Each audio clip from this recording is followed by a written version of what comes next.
नमस्कार मेरे प्यारे बच्चों। आज मैं आप लोगों को वर्ग 10 का 10वां पाठ मंदाकिनी वर्णनम, मंदाकिनी का वर्णन पाठ समझाने का प्रयास करूंगा। मंदाकिनी नदी उत्तराखंड में बहने वाली नदी। मंदाकिनी शब्द का अर्थ मंद मंद बहने वाली नदी है, यानी कि मंदाकिनी का अर्थ जो है वो मंद मंद बहने वाली है। तुलसीदास ने मंदाकिनी को सुरसरिता की धारा कहा है। तुलसीदास ने मंदाकिनी नदी को सुरसरिता की धारा कहा है।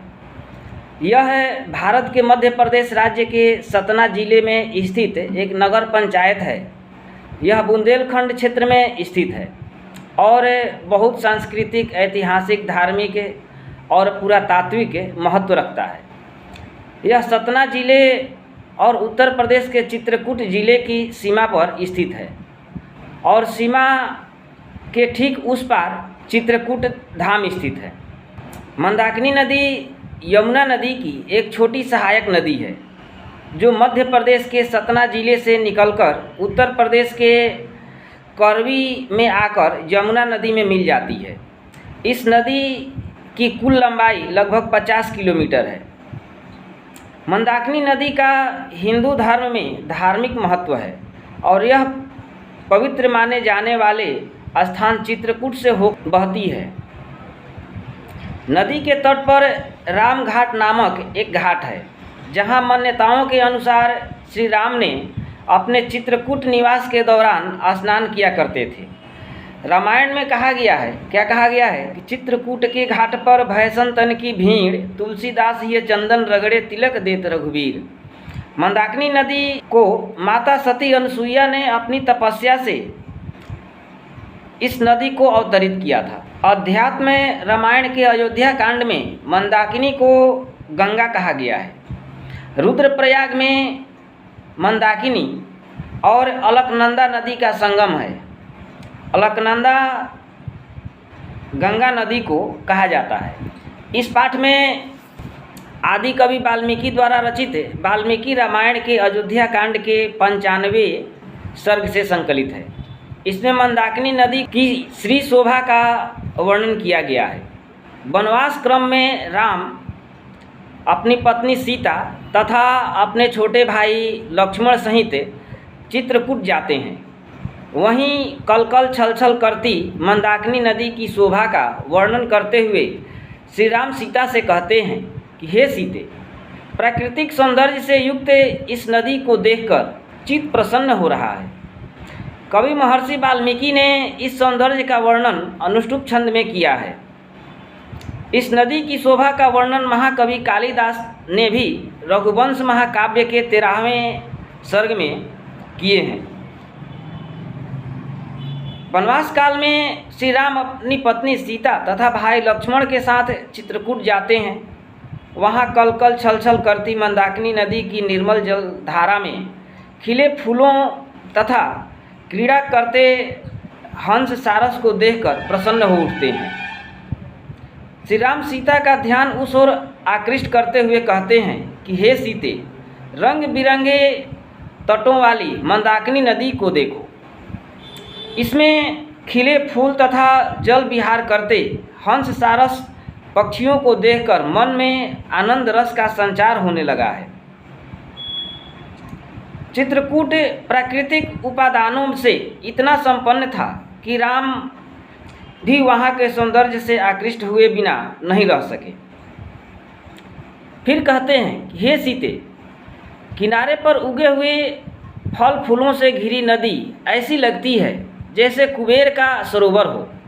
तात्पर्य यह है कि जिस प्रकार कुबेर अपने सरोवर की सुंदरता के लिए उसके चारों ओर पेड़ पौधे लगवा देते हैं, उसी प्रकार प्रकृति ने मंदाकिनी नदी की शोभा बढ़ाने के लिए इसके किनारे पर फल फूलों के वृक्षों से सजा दी है। अर्थात मंदाकिनी कुबेर के सरोवर जैसा प्रतीत हो रही है। फिर कहते हैं कि हे सीते, अभी हरुण समूह द्वारा पिए गए जल गंदे हो गए हैं, जो मन को मोहित करने वाले तीर्थों के प्रति मेरे प्रेम को जगा रहे हैं। अर्थात यहाँ की रमणीयता, पवित्रता एवं प्राकृतिक सौंदर्य को देखकर मेरे मन में प्रेम रस का संचार करने लगा है। उस नदी की विशेषता को बताते हुए कहते हैं कि हे सीते, यदि नदी इतना पवित्र है कि इसमें सांसारिक बंधनों से मुक्त पुण्यशील ऋषिगण स्नान करते हैं। ये ऋषि काले मृग के चर्म धारण किए, जटाधारी एवं वल्कल वस्त्रधारी, शीत उष्ण तथा वर्षात अर्थात सांसारिक मोह ममता से विरक्त ईश्वर भजन में लीन रहने वाले हैं। इनके स्पर्श से यहाँ की भूमि अति पवित्र हो गई है। कुछ दिन यहीं समय बिताना श्रेयस्कर प्रतीत होता है। मुनियों द्वारा सूर्य को दिए जा रहे अर्घ का वर्णन करते हुए कहते हैं कि हे विशाल नेत्र वाली सीते, जिन्होंने अपनी भुजा को ऊपर किया है, वे प्रशंसित व्रत वाले मुनि लोग हैं। सूर्य सृष्टि के आदि देव माने जाते हैं, क्योंकि इन्हीं से संसार को प्रकाश मिलता है। उसी ज्ञान रूपी प्रकाश की प्राप्ति के लिए ये मुनिगण नियमतः उनकी उपासना करते हैं।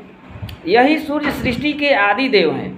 वेदों में इसी सूर्य की महानता का गुणगान किया गया है। अतः मंदाकिनी की जल राशि में हाथ उठाए मुनियों को देखकर अपूर्व आनंद का अनुभव हो रहा है। हे बड़ी बड़ी सुंदर नेत्रों वाली सीते, नदी के दोनों ओर फूल पत्तों तथा पेड़ों से मंदाकिनी की शोभा अति आकर्षक हो गई है तथा हवा के संयोग से पर्वत शिखर नृत्य करते प्रतीत हो रहे हैं।